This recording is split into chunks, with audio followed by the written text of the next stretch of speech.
everyone! Nandito na lang po sila para sa ating ika-84th day ng ating share ng devotion video. And today is Sunday. Ayan, a blessed Sunday po sa ating lahat. At naging sobrang abalang-abala ang inyong lingkod para sa ating nalalapit na pagbakasyon sa ating bansang Pilipinas. But anyway, ayan, thank you po sa lahat ng mga ka-churchmate, mga kaibigan, kapamilya na nag-share ng kanilang mga blessings para ating maiuwi sa Pilipinas. Ayan, and we pray to the Lord na nawa ay gabayan tayo at magkaroon tayo ng maayos at ligtas na pag-uwi sa Pilipinas at pagbalik dito sa Hong Kong. So, thank you, Lord.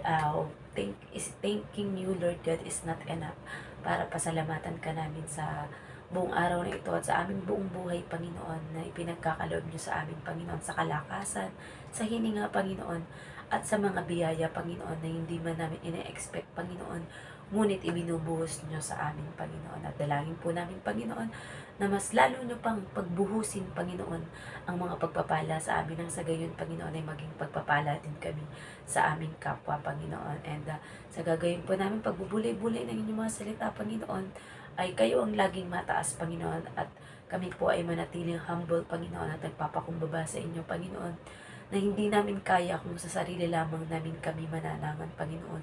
Ngunit dahil sa ipinagkakaloob ninyo, Panginoon, na karunungan, Panginoon, ay amin itong naipapahayag sa iba ng may tapang, Panginoon, at karunungan na inilalagay ninyo sa aming kaisipan, Panginoon.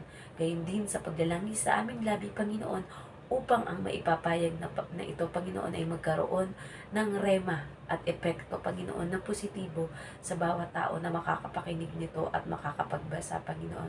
Kayo po siya maghari.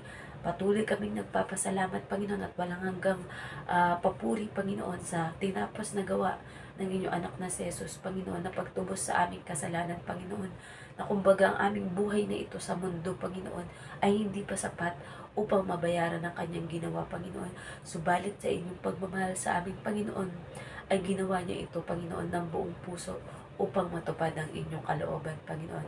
Salamat din po, Panginoon, sa pagsama sa amin ng banal na Espiritu, Panginoon, na siyang nag-iingat sa aming pag-iisip, sa aming mga kilos at gawa, Panginoon, at inilalayo kami sa anumang kapahamakan, Panginoon, na nasa aming paligid, Panginoon, whether it's spiritually, Panginoon, or physically, Panginoon, or emotionally. Maraming salamat po, Panginoon. Kayo ang mataas at mapapurihan sa aming pag-aaral ng inyong salita. Ito po ang aming sabat dalangin sa matamis na pangalan ng iyong bugtod na anak na si Jesus. Amen. So ito po yung nasa Lucas 19:6. Nagmamadaling bumaba si Sakeo at tuwang-tuwang tinanggap si Jesus sa kanyang bahay. Message: makikita dito na nagmadali daw na bumaba si Sakeo at tuwang-tuwa na tinanggap si Jesus sa kanyang bahay o buhay.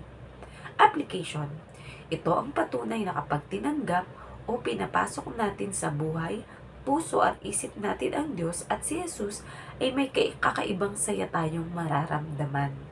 Ito ay kagalakan na nag-uumapaw na hindi kayang mailarawan gaya ng naramdaman ni Sakeo. At kahit mayroon na namang masamang masasabi ang mga tao na bakit kinasakeo pa napili ni Jesus na pumunta, ay di iyon pinansin ng dalawa. Ang importante sa kanila ay magkausap sila, maging malapit sa isa't isa, at magkaroon ng matibay na relasyon. At masasaksihan ng mga nagsalita ng masama na iyon ang magiging malaki at biglaang pagbabago kay Sakeo. Dahil hindi gaya ng mga taong mapanghusga, nakikita ni Jesus ang nasa loob ng isang tao na alam niyang nahipo at nakahandang magbago. Makikita na inosento ito at nangungusap ang espiritu ni Sakeo na salamat, at natagpuan ni Jesus ang naliligaw niyang buhay na nilason ng salapi at kayamanan ng mundo. So, purihin ang pagkabasa ng salita ng Diyos. So, alam ko marami pa sa atin na hindi pa matatagpuan at hindi pa pinapapasok ang ating Panginoong Yesus at ang ating Panginoong Diyos sa kanilang buhay, puso at isip. So, dito, 'di ba, makikita mo na hindi maipaliwanag. Siguro kung tayo yung nandun sa eksena ni Sakeo, maari nating sabihin na hindi maipaliwanag yung kaligayahan na naramdaman ni Sakeo kaya dali-dali itong bumaba. Sobrang excited siya na kasama ang hindi siya makapaniwala na, ha? Bakit ako ang napili na puntahan ng Panginoong Yesus na bahay, di ba? At doon niya pinili na pumunta sa aming bahay sa dami ng mga tao na nakapaligid sa kanya, di ba? At syempre, alam niyo naman, ang mga taong nakakakita, parang kagaya lang din sa buhay natin, di ba? Parang minsan, may mga magsasabi sa'yo na, bakit yan naman na napili na maging leader or maging tagapagpahayag ng salita ng Diyos, kilalang makasalanan yan. Kumbaga, ang pamumuhay niyan, hindi maganda, hindi kaaya-aya at hindi magandang patotoo sa mga tao, di ba? Pero sabi nga, nakikita ng ating Panginoong Hesus at ng ating Panginoong Diyos yung kalooban natin, di ba? Yung iba, hindi man nila nakikita through physical, ang kabutihan ng iyong kalooban. Pero ating Panginoong Hesus at ang ating Panginoong Diyos ang nakakasaliksik, nakakaalam, kumbaga sa microscope, kung micron talaga yun, di ba pag tayo nagma-microscope, ibig sabihin sa microscope, kung ano yung napakaliliit, kayang makita ng microscope, kahit yung pinakamaliliit na mga cells yan sa mga halaman, sa dugo, sa kahit ano pa man na tinitignan sa microscope, di ba? Kaya nga micro kasi ibig sabihin maliit. Ang telescope naman kung ano yung malayo, like mga bituin, kalawakan, yan naman yung kaya niyang magmukhang malapit or nakikita mo or natatanaw gaya ng mga bituin, di ba? So, parang ganun din yun. Ang ating Panginoong Diyos o ang ating Panginoong Hesus ay pwedeng microscope or telescope, di ba? Na kahit gaano ka pa kalayo, kahit nasaan ka mang lupalop ng mundo, kayang makita at masaliksik na ating Panginoong Diyos ang nilalaman ng ating puso at ng ating isip, di ba? At kung gaano ka naman kaliit sa paningin ng mga tao, di ba? Na kasi Sakeo nga ay isang pandak, di ba? Pero kahit siya ay pandak, napakalaki naman ng kanyang puso para tanggapin ang ating Panginoong Yesus sa kanyang bahay at sa kanyang buhay, di ba? So, talagang yung saya kasi ni Sakeo, parang tayo, di ba? Noong hindi pa natin tinatanggap ang ating Panginoong Hesus sa ating buhay, marahil ang iba sa atin ay napakasamang tao, di ba? Yung iba ay mga kriminal, mga kilalang magnanakaw, chismosa, lasinggero, babaero, ano pa ba, sugalero, lahat, name it, lahat ng mga masasamang mga maiisip mo na pwedeng ibigay sa isang tao. Sabihin na natin na ikaw yung pinakamasama na ganun, na sobrang iniiwasan, sobrang nagagalit na ang mga tao sa iyo. Pero ating Panginoong Yesus, dahil nasasaliksik niya yung puso nyo, alam niya na itong anak ko na to, kahit gaano kasama ang tingin sa kanya ng mga tao, alam ko na naghahanap lang siya ng makakaintindi ng kanyang nararamdaman. Na kumbaga, yung sinasabi nga na kahit bato ang iyong puso, pero pag pinasok ng ating Panginoong Hesus at ng ating Panginoong Diyos ang iyong puso, lalambot yan, nasing lambot ng mamon, di ba? So, may ganun kasi sa atin ng mga tao, meron silang hindi expressive, di ba? Kumbaga, hindi nila pinapakita nila sa labas na, ay, matibay ako, matapang ako, matigas ako, di ba? Yung ayaw nila ipakita na sa loob pala nila, nandyan yung napaka maiyaking puso, di ba? Na kumbaga kahit pinapakita niya sa labas na masaya siya, nangungingiti siya sa lahat, at mukha siyang laging nakataas ang kilay na mataray o mukhang masungit, di ba? Pero yung loob niya pala, sobrang bait, sobrang lambot, sobrang maawain sa kapwa, di ba? Mababang loob. So, yun yung hinahanap ng ating Panginoong Hesus at ng ating Panginoong Diyos. At kapag nakita ng ating Panginoong Hesus at ng ating Panginoong Diyos yan, kakausapin ka niya in a very small voice by the Holy Spirit na sasabihin, anak, narito ako, tanggapin mo ako at papasukin sa iyong puso at sa iyong buhay. Kumakatok ako na parang nasa pinto ng bahay ng iyong puso at isip, at kung papapasukin mo ako, tayo ay magkasalong kakain, tayo ay magkakaroon ng fellowship, tayo ay magkakaroon ng pag-uusap, nang sa gayon ay magkaroon tayo ng intimate at talagang matibay na relasyon sa isa't isa.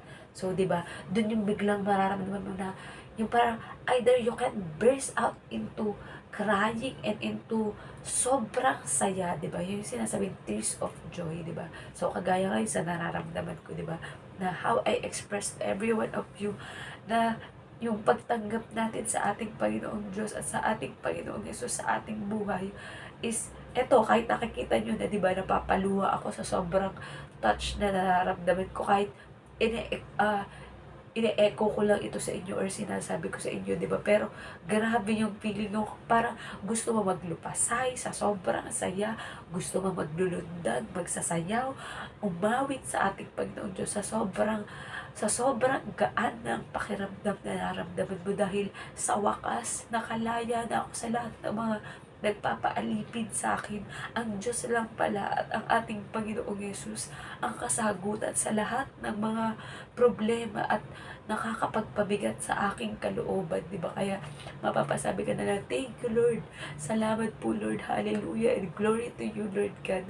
Salamat dahil natagpuan mo ko. Ang tagal kong naghanap ng kung paano ko makakabit ang kaligayahan, paano ko makakabit yung sa kabila ng mga pagsubok, kaya kong tumawa, kaya kong maging mabuti sa mga nakakasakit sa akin or sa mga nakakapagpabigat sa akin, di ba?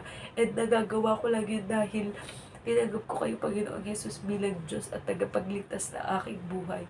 At sa sobrang pagpapasalamat ko na hindi ako karapat-dapat dahil lumaki ako na maraming nagagawang kasalanan, mga pagsisinungaling, mga hindi, malamang hindi sadya or sadya ko na mga bagay, di ba? Pero tinanggap pa rin ako ng ating Panginoong Hesus at na ating Panginoong Diyos at ah, kinilala ako bilang anak niya. Kaya, di ba, yung buhay ko, eto Lord, narito nagpapasakop sa inyo, Panginoon, at gamitin niyo, Panginoon, para magpahayag na inyong salita. Kaya, sa bawat isa sa atin, ayan, maging kagaya tayo ni Zaccheo na gumawa ng paraan para makilala ating Panginoong Diyos at nang napansin siya na ating Panginoong Diyos ay willing siya na pinapasok ito sa kanyang bahay at magkaroon sila ng fellowship at magandang relasyon na ating Panginoong Yesus.